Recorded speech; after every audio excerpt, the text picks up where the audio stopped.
The source within you knows where you are in relationship with everything you want, and knows exactly what the path of least resistance is to get you there. That you've got to try a little bit to be on a vibration of least resistance. And as you start hanging out in a vibration of less and less and less resistance, it's just going to amaze you at first when you realize how smart non-physical is, how caring they are about where you are, how much they know about where you are in relationship to where you want to be. And they'll just guide you and guide you and guide you and guide you. Last night at dinner, I was telling some friends who we're staying with here what I would ask if I got up here. And my wife overhears the conversation, and she says, and I'm like, it would be so joyous to be up here and asking these questions. And she said, you're not going to go up there. There's people that have been pre-paving this and doing the work of getting up here, imagining this in their head. And I'm like, and as soon as she said it, we made eye contact, and she knew that she was saying that work was going to trump joy, and we both knew I was going to be up here. So I did it. I did it again. I manifested something good. So anyway. That was powerful pre-paving. When you pre-pave in alignment with who you are, look how fast it comes about. Amen to that. Yeah. So I don't know if this is going to be the finale, but regardless. Likely. So I just want to say a prayer, like, let me ask questions that touch everyone in this room. Yeah. That creates a jumping off point, so the next time you're in Asheville, instead of saying, you silly humans, you're still not getting it, we would never say that. Oh my gosh, what a great jumping off point. You guys have really come a long way. You're finally getting this. What we want to say is, you will never stop being at a jumping off place, and that's the way you like it. All right, okay. We're never going to be to the final place. We want to hear your questions. You give us a question, we'll give you an answer. Let's see how many questions and answers we can do in 11 minutes. Cool, let's do it. Okay, so it was once described to me that along this path, we are not doing, we're just living like normal humans, and then we learn about the law of attraction. And as we learn about the law of attraction, and we would say instead of that during all of that time that you're living life, you're learning about law of attraction. And so your life experience is teaching you about it. And then when someone points it out in a very concise way, you feel the resonance of what you've already taught yourself. And then you go through a portal where things shift. It's like moving into the next vehicle. Yeah. Get it? Yeah. Yeah. Okay, so as we get really good at it, and our belief in the law of attraction turns into knowing. And how do you feel while that's happening? How do you feel as you're getting really good at it? Good. Yeah, you feel good. Are you basing it on how you feel or the results you're getting, or both? Both. Excellent. What now? Okay, so we are learning this, and we're getting good at it. We see that the totality of everybody and everything, and how it's feeding in, and how we're kind of, it creates that oneness feeling. And thank you everyone for all of it. You want to yes. feel, you feel. Yeah. Yeah, thank you. So, but it was described to me one time that once you get really good at that and your ego dissolves, and your ego doesn't dissolve, because your ego is how you focus. Okay. But that negative ego that is in competition ceases to exist, while your super ego, which we would call your inner being, is dominant. Super sense of self. Call it anything you want. Ego is a pretty good word. Okay. Ego has negative connotations because most people approach life from a sort of combative point of view. Yes, we interrupted you, but we just want to make that clarification. So where were you going? Okay, so where I'm going is we're asking and we're receiving and we're listening to this inner voice, and it was described to me that at some point you'll stop asking for yourself and you'll start asking, how can I serve God? And that's never really sat well with me, because I feel like this asking, like, why would Abraham teach me to listen to myself all the time, and then all of a sudden I get really good at it, and now I have to listen to this God thing that's outside of me? Isn't that God thing the thing that's been talking to me the whole time? So there's never ever a sense that I have to do the work for God.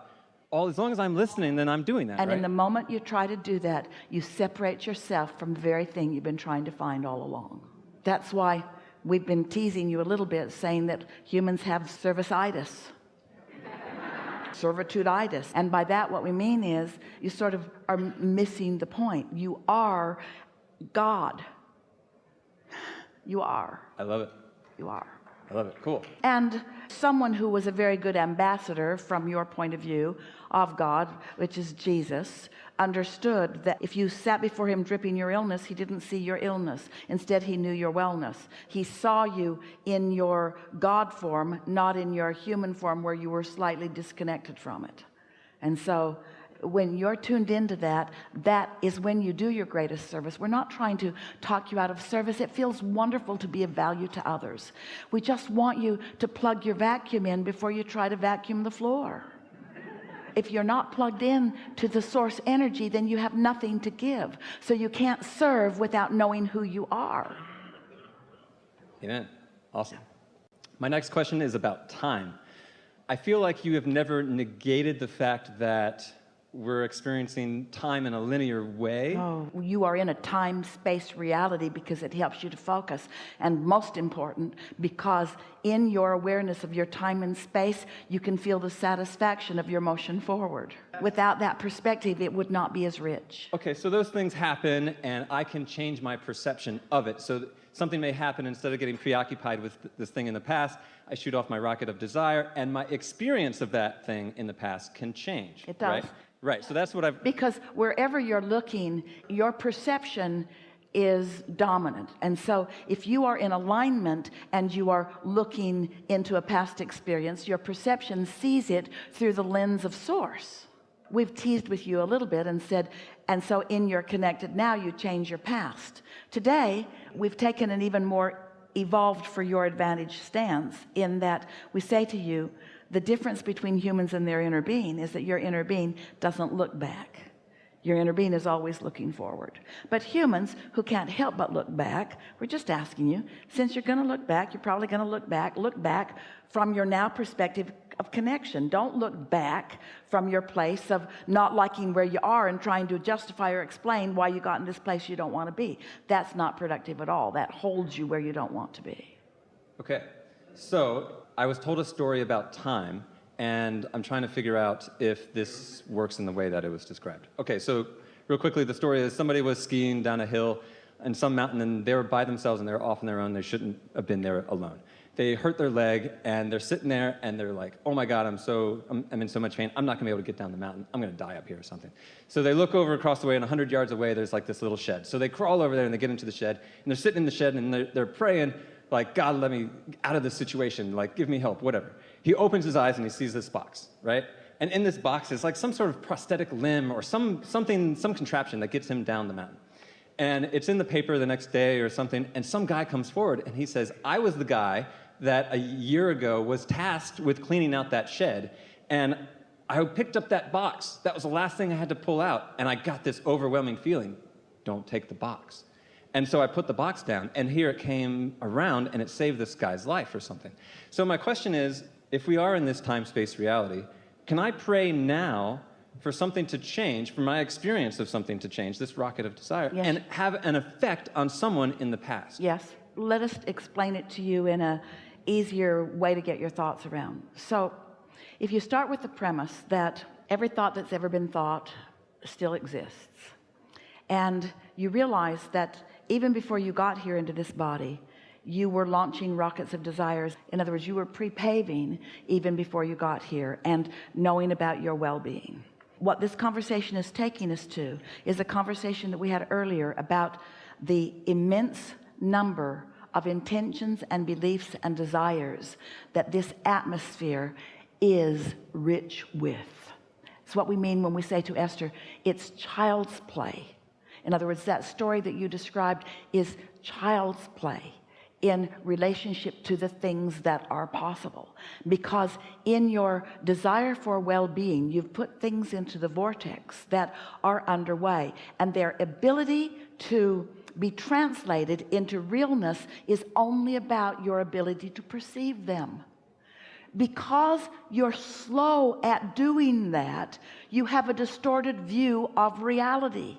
You think things have to go really, really slow because as a human race, things have been going really, really slow for one reason and one reason only. You are enamored with what is, so you give most of your attention to what is. So what is just keeps being what is. Different faces, different places, but same experiences over and over and over again. When you catch a whiff of the universe's ability to take your thoughts can instantaneously be transformed into things. It isn't only that someone from the past put it there and you got a thought and another thought and another thought that led you there. There's a lot of that goes on.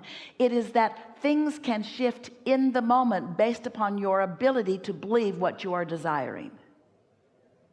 One day, Jerry and Esther, someone handed them a book, and the book was written by someone who was talking about abundance. And there was an analogy given that once you really get into the vibe of abundance, that it'll start demonstrating to you in lots of ways. And so in this description, pennies would start showing up everywhere. And Jerry and Esther read it, and they were not resistant to the idea of it, but it didn't feel very important to them. They felt in a sort of snobbery sort of way that they were way past that way of understanding creation.